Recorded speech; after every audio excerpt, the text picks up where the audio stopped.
It was a big week for the group of five. We saw some really exciting matchups, some really exciting results, and we're going to break all of the big notable ones down as much as we can today. We're going to take a look at some of the biggest scores, some of the best performances, and really discuss why there's a lot of hope for the group of five still in this new era of college football. New Mexico against UCLA. We'll talk about this one right off the bat. A Friday night game, late Friday night for the crazy people, the diehard college football fans. New Mexico comes away with a 35-10 win. Now, normally when you have a team like a New Mexico or like a group of five team, you kind of expect if they're going to win, it's going to be a close one. But this one, along with a couple others, were blowouts. We saw a UCLA team basically just implode, and then ultimately their coach gets fired because of it. UCLA starts 0-3, and New Mexico sends Deshaun Foster packing. Now, New Mexico is not a team that expects to do. Right? I didn't think a lot of people expected them to be a team that could make this happen. An upset over UCLA was not a game that a lot of people were picking, and they just found a way to win. The rushing attack was really good, and Jason X teams are just giving teams so much trouble. You look at what he did at Idaho last year against Oregon at the beginning of the year. His teams have a tendency to give these types of teams trouble. And if you're a team like UCLA who clearly did not have everything together, that's a potential upset waiting to happen. And you have to feel really good for New Mexico. You lose Bronco Mendenhall. You have a new coaching staff coming in. You lost a ton of talent to the transfer portal. Everyone, for the most part, was assuming that this team would take a step back. So a win like this exceeds expectations already and is an alarming result for the favorite here. And New Mexico is in a great spot now because of their coaching staff, because of Eck. And I think that this is maybe a boost for the momentum that they need for the rest of the season. Ohio kept things kind of interesting against Ohio State. The first half, it was a little bit closer than expected. They didn't really have an answer for Jeremiah Smith, but nobody really has an answer for Jeremiah Smith nowadays. Ohio did everything they could to stay in this game. Ultimately, though, they are not on the same level as Ohio State, and the Buckeyes pulled away. Parker Navarro, not his best game by any means. 94 yards passing, 1 touchdown. He also ran 5 times for 3 yards. It's just not going to get the job done. And part of it is you're playing behind the chains so much that it's kind of hard to have success, to find progress when you're playing like that. USF kind of had the similar thing with Miami. The Cinderella run isn't over, but it didn't look good on Saturday. Miami basically took it to the Bulls, and USF really just couldn't finish. Beginning of the game, there are a number of drives where they could have put up maybe a couple of touchdowns, but they settle for field goals. And if you're USF, this is a result that you kind of didn't want. If you want to make a case for the College Football Playoff Committee, losing by this much isn't going to help. That's definitely going to hurt. And if you are a Bulls fan, you have to wonder, is this going to hurt our chances later in the season? Now, there are some positives that can come from it. Chaz Nimrod looked pretty solid, 4 catches for 128 yards. This is a team that I still has a lot ahead of them. They have plenty to still play for. Winning the American is still their goal. We talked about that coming into this game specifically. We knew that this is a team that could take a loss, and it probably doesn't matter that they lose by 37, but it's also a game where you kind of wanted to keep things closer in order to improve your chances to make the playoff in case there's any discussion whatsoever. But USF's still going to be a good team. This offense is still going to be a problem despite what we saw against Miami, and you have to feel pretty good about where this team is headed. Alex Golish deserves a lot of credit so far, and obviously this one's disappointing, but you're just going to move on, kind of shake that one off. Another result that was surprising, even though it didn't end up in an upset, was Texas only beating UTEP 27-10. Now, you think the Texas Longhorns and the UTEP Miners, you picture two teams that are on the opposite end of the spectrum. Texas is this elite blue blood program that is going to be competing for national championships. UTEP's going to be lucky to get to a bowl game. The fact that they only won by 17 speaks really more to what's wrong at Texas but also kind of gives you a little bit of confidence for UTEP. That being said, there were a lot of eyeballs on this game because of weather delays. UTEP had some moments where it's clear that they're the group of 5 team. Malachi Nelson, one of his interceptions, threw it literally right to Texas. Just not a good situation, and it's not going to win you a lot of football games when you're doing that. But UTEP at least kept it close. UTEP actually gave Texas a run for their money, and even though Texas probably didn't feel like they were ever challenged, it was closer than they probably wanted it to be.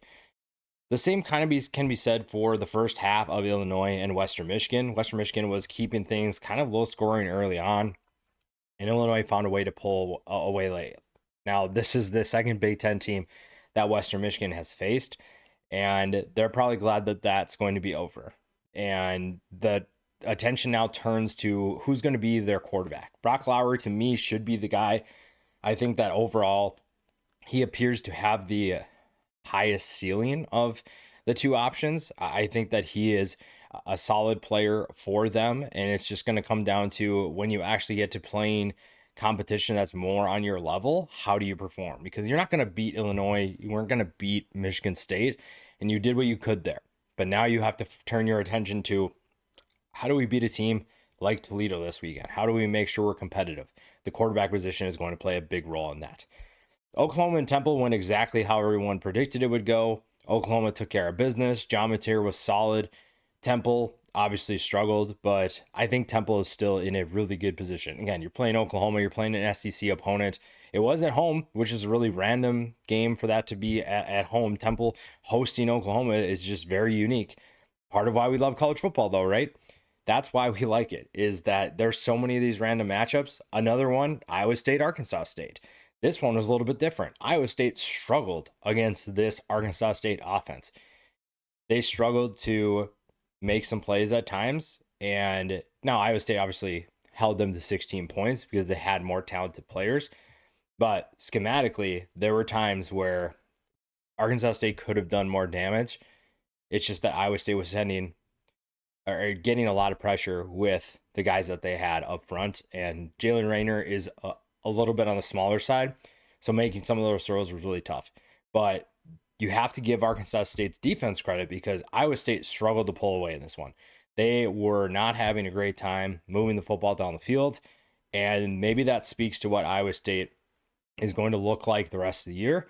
But also, I think that's positive if you're looking at Arkansas State. This is a team coming into the year that I thought could be a sleeper team in the Sun Belt. I thought this could be a fun team to watch in this conference, and so far that is the case. Now, only putting up 16 points is disappointing, but it's Iowa State. Iowa State is going to be tough to move the ball against. When you face lesser competition, that's where you really have to shine, and I think this team has the ability to do that. I think Rayner is going to be a very interesting player to watch if he can put it together consistently. The running back room appears to be pretty deep, and the wide receiver room as well. So this is an offense that has the pieces to make some plays happen, and it'll be fun to see what they can do against non-Power 4 opponents.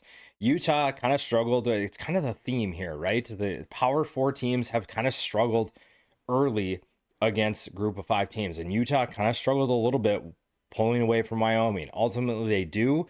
And that's a big reason why they're going to be really tough to beat this year. Now, Wyoming, the offense did not look good. We kind of expected that against Utah's defense. We kind of knew that Utah's defense is going to be a lot different than it was last year. Wyoming really just struggled to do anything offensively. Chris Stewart Jr., 5 catches for 40 yards. That's a guy who's extremely explosive. And if you can take him away, it's going to be really tough to move the ball down the field. Again, once you play more comparable teams, you probably play a little bit better than that. South Alabama loses 31-15 to Auburn. That's a game, again, that was closer than we expected. And honestly, this first group of games, it's kind of that theme. Now, Auburn was probably never in jeopardy of losing that game, but South Alabama, another Sun Belt team that could be a problem this year. Troy gave Clemson a run for their money last week, but Memphis really didn't have much trouble keeping this one in check. 28-7 for the Tigers. Sutton Smith, 18 carries for 113 yards and 2 touchdowns. Memphis is a team that is still trying to gel offensively. They've had their struggles, they've had some issues finishing drives, but they're still kind of learning how to play with each other. So that's something to keep an eye on. But the Tigers take care of business against Troy, a solid win with a big one coming up this weekend. Buffalo struggles to beat Kent State, but ultimately does come away with a win, 31-28. Taquan Roberson, 28 of 40 for 318 yards and 3 touchdowns. I think there's two things. One, if you're Buffalo, this has to be a wake-up call. If you are going to be competitive in the MAC, struggling against Kent State is not a way to do that. So maybe we have to reassess our feelings or ratings of Buffalo, and maybe we have to give Kent State a little bit of a boost. Drew DeShields could be solid for Kent State. Now, it's going to be tough. They're going to face a lot of superior competition, and DeShields might have to do a lot more work. 22 of 32 in this one for 279 yards and 2 touchdowns. Delaware with another surprise and another disappointment for the UConn Huskies. Delaware wins 44-41, and this was an incredible performance by the Blue Hens, a game that we did not really see coming, and it was clearly a hangover game for the UConn Huskies. The disappointing loss to Syracuse, where the Orange have to come back late and pull off a win. Syracuse clearly was not refocused on this week. Now, their offense had no problems putting up points or moving the ball down the field, but their defense did not have an answer, especially not for a guy like Joe Silver. 15 carries for 179 yards, 11.9 yards per carry, 2 touchdowns. Delaware did not have any issues.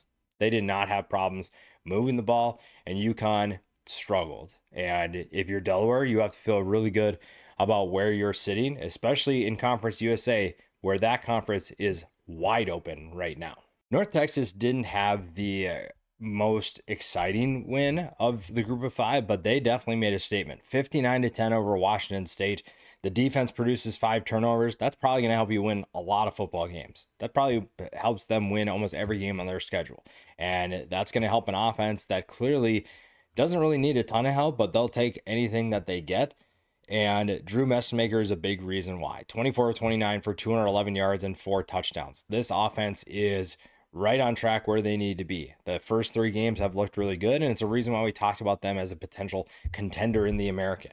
This is a team that is playing with a ton of confidence. There is a lot of turnover on both sides of the ball, and they have found a way to kind of dial things in early. Now we'll find out how quickly this team can actually compete with a team like Army, how quickly they can show us that they are a legitimate contender in this conference. Playing Army is going to present a unique challenge that they have not faced yet. SMU beats Missouri State 28-10. Now, SMU should have won this game by a lot more. They produced 3 interceptions of Jacob Clark, who once again he's kind of had an up and down season. You look at the USC game, that was not great. You look at the Marshall game, completely different story. And now you come to this, 23 of 37 for 275 yards, 1 touchdown, 3 interceptions. The fact that this was only an 18-point loss speaks to this team's ability to kind of hang in there, and also raises some concerns about SMU. But we're not here to talk about them. Missouri State, not a great performance overall, but they did keep things closer than I think a lot of people expected. UTSA and Incarnate Word, we don't have to talk about this one too much. The Roadrunners win 48-20. The only thing we really have to touch on is Robert Henry Jr. is absolutely killing it right now. He is just off to a hot start, an incredible start, and he continues his success. 14 carries for 144 yards, 10.3 yards per carry, and 2 touchdowns. Now it's Incarnate Word, so you're not going to take a ton away from that. However, he did against Texas A&M. He's done it against everybody so far. This is a guy that is not getting enough love and deserves a lot more attention than he's getting right now. Bowling Green with maybe the biggest surprise in Group of 5 versus Group of 5 matchup. 23-13 over Liberty. Eddie George's son, Eric George, 4 tackles, 2.5 tackles for loss, 2 sacks. A big reason why they were able to win. Ethan Vasco struggled for Liberty, 13-24, 194 yards, 1 touchdown, 2 interceptions. If you're Bowling Green, you are way ahead of schedule. I think a lot of people expected this group to take a step back, Eddie George has this team playing with a ton of confidence. If you're Liberty, this is your second loss in a row, and to a team that a lot of people assumed you were better than. And that's going to be a big concern for Jamie Chadwell. How do you figure things out? How do you turn this ship around? Because right now, Liberty is not playing good football. They just lost to Jacksonville State. You lose to Bowling Green, and suddenly the conference that you're in, Conference USA, doesn't look as winnable. It looks like there's a ton more parity in that conference, and Liberty is going in the wrong direction. Middle Tennessee, speaking of that conference, 14-13 over Nevada. That was a surprise. This is a team that just lost to Austin Peay, and now they beat a Nevada team that I thought was going to be much better this year. Maybe that's not the case. 14-13, an absolute snooze fest, if you will, in terms of scoring, in terms of production. But Middle Tennessee, you have to give them credit. It looked like it was going to be a rough season. They find a way to pull off a win here. One of the more surprising results of the weekend. I don't think anybody had the Blue Raiders winning. Now, some of these results, you kind of could see a route in which some of these teams won, but I don't think anybody had Middle Tennessee winning. One of those results that people saw as a potential win for the Group of 5 team is Old Dominion's win over Virginia Tech. Old Dominion absolutely dominated the Hokies. In fact, the score is actually closer than the game actually was. Colton Joseph was dialed in. And when I say dialed in, not like his usual self. Now, normally we see him kind of go hit or miss with the passing attack, make some poor decisions. It doesn't have the greatest arm talent where he's able to drop some passes in over the top, makes those kinds of throws. This game, he was locked in. 16-22 for 276 yards, 2 touchdowns. The touchdown passes that he threw were some of the best passes he's thrown in his career. One of them was on the run. It looked like he was fading away, and he just drops it in perfectly. That was really exciting because that's a piece of this offense that needs to be there if Old Dominion's going to make a run in the Sun Belt. And Colton Joseph holds the keys. Clearly, this offense runs through him, whether it's him as a runner, and he was still good as a runner. Even though he was playing well as a passer, he was still efficient, averaged 7.8 yards per carry. This is a rushing attack that is in good hands, and it only gets better, as we saw, if he is throwing the ball well. He was throwing well against Virginia Tech, and up until late in the game, Old Dominion kept this Virginia Tech offense in check. They could not do anything against the Monarchs, and that's a really exciting thing. Part of it, we talked about maybe Jason Henderson's retirement would play a role in that, but this is a team that deserves a lot of credit, deserves a lot of respect for what they've done, and this is a team that could make a run in this conference. It's a deep conference, but Old Dominion is a team that could make a run, and Ricky Ronnie deserves a lot more love than he's getting right now. Georgia Southern bounces back with a 41-34 win over Jacksonville State. We just talked about how Jacksonville State beat Liberty. Georgia Southern's also coming off a couple of disappointing losses. They kind of get things back on track. OJ Arnold with his first big game of the season, 16 carries for 128 yards, 8 yards per carry, and 2 touchdowns. Cam Cook is still on an absolute tear. Jacksonville State found a really good player in Cam Cook, and I'm still kind of surprised he went to Jacksonville State, but clearly that was the best choice for him. That is the right decision, and all he's done is great things. Georgia Southern, you have to feel good about this one. Defensively, you still have a lot of things to figure out, to fix, but the offense at least stepped up in a big way, and OJ Arnold is a big reason for that. Southern Miss, a 38-22 win over App State. Braylon Braxton was kind of non-existent as a runner, but they didn't really need him to be. 22 of 30 as a passer for 279 yards. AJ Swan struggles for App State. That was kind of the biggest news of this game, is that Swan really struggled to take care of the football. 15-23 for 217 yards and 3 interceptions. Southern Miss is kind of what we expected them to be, right? Charles Huff comes into this program, takes over, and brings them to where they expected to be, where they thought that this program could go under his leadership. The Marshall transfers are obviously helping. Braxton is a big one, and this team is on a much more positive trajectory, I should say, than has been in the past. Kentucky beats Eastern Michigan 48-23. Not a ton to go over in this one. Eastern Michigan at least gave a little bit of a fight, but still a blowout win for Kentucky. If you're Eastern Michigan, bouncing back from that tough loss to Long Island, that was obviously very disappointing.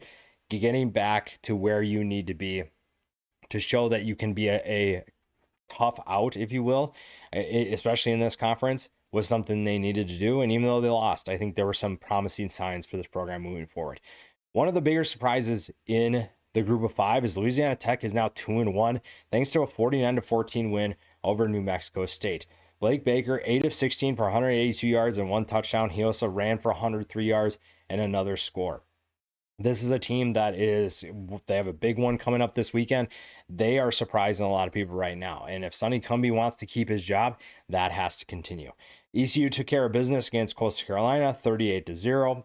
Caden Hauser, 28 of 37, 293 yards, 2 touchdowns. Coastal Carolina makes a change at quarterback. MJ Morris wasn't getting the job done. Tad Hudson, not much better. 19 of 39 for 172 yards, 0 touchdowns, and 2 interceptions. Maybe the big one of the week 3 slate is Tulane and Duke. Former Tulane quarterback Darian Mensah came back to New Orleans to face the Green Wave, and for the most part, he didn't really do a ton until later in the game. Jake Retzlaff and this Tulane offense took it to a Duke defense that seemed like they were always out of position. It was a great display of play calling by this offensive staff, and Retzlaff was the orchestrator of it. 15 of 23 for 245 yards. He also ran for 111 yards and 4 touchdowns. He's the replacement for Darian Mensah, who overall didn't look bad, and that was kind of a really disappointing thing for Duke, is to go into that game and for the most part struggle. They did not look very good offensively and kind of made a little bit of a comeback late. Ultimately fell short, but this is a Duke team that still has a lot of talent. They could be a dangerous team. And if you're Tulane, a great win, maybe an emotional win for some, but a great win to keep your undefeated season alive. And now you have an even bigger one with Ole Miss coming in, on the schedule here in this week 4 matchup for them. If you're Navy, not the greatest win, but you did see Blake Horvath get back to who he was. 6 of 10 for 94 yards, 1 touchdown, 2 picks, not great, but he ran the ball 21 times for 159 yards and 1 score. Now the Tulsa quarterback situation kind of is up in the air still. Baylor Hayes was able to take over for Kirk Francis, 22 of 37 for 189 yards. Tulsa is very much reliant on Dominic Richardson to make plays right now offensively, but they do at least look a little bit better than they did last year. FIU 38-28 over FAU. Keyshawn Owens 19 for 173 yards and 2 touchdowns. FIU is looking a lot better under Willie Simmons. Now FIU has a lot of work to do still, but FAU also has work to do, and they're not in as good of a place under Zach Hitley. It's going to take some time, and it's clear that Caden Veldkamp is just going to work through his struggles. Already has multiple multi-interception games, and that's just going to happen. 33 of 50, 343 yards, 2 touchdowns, 3 picks. FAU is going to need some time, but I think that it can work if they give Kitley some time to figure those things out. UAB wins 31-28 over Akron. The spread of this game was way too high. Akron is a tough team, and I think that they are going to be in games a lot closer than people expect. It's just a matter of how long can they do that and keep losing before players start giving up, players start quitting, and maybe their coach gets fired. That's a big thing. Jalen Kitna for UAB, 30 of 45 for 341 yards and 2 touchdowns. Israel Polk for Akron, 4 catches, 99 yards, 2 touchdowns for him, nearly 25 yards per catch. Not a ton to report on that one. That one was a very interesting result, though. I thought that Akron was not as much of an underdog as the spread indicated, and they clearly lived up to that. Bronco Mendenhall gets a 49-30 win over Air Force. Now, Air Force is better than we expected, but Utah State appears to be a potential problem in the Mountain West. We'll see if that holds true. Bryson Barnes, 17-22, 287 yards and 2 touchdowns, added 3 more scores on the ground. Cade Harris is a Swiss Army knife for this Air Force team, and it feels like Air Force, Navy, and Army all have a similar version of him. 8 carries for 72 yards, 2 catches for 63 yards. I'm really excited to see how they utilize him against Boise State, and that'll be a fun team to watch down the stretch. Arizona State pretty much keeps Texas State at bay, 34-15. Raleek Brown, 12 carries for 144 yards, averaged 12 yards per carry and 1 touchdown. he has been a nice emergence for Arizona State. Brad Jackson, not the greatest game, 25 of 36, 184 yards and 1 touchdown. You knew that Texas State was going to have to play their best game. They obviously did not give their best effort, but it's time to move on to Sunbelt play and focus on that. You don't really have to worry about that one. It was just an extra bonus. We knew that Arizona State was going to be a little bit more locked in, especially after the upset loss to Mississippi State. So you knew that Texas State wasn't going to get the element of surprise. But overall, a good week for the group of 5, a really fun week. And I think that we're in store for a lot more fun. There are a lot of good teams in this group of teams, and I think it's going to be a really fun season when it's all said and done. As always, subscribe to the channel, and we'll see you in the next video.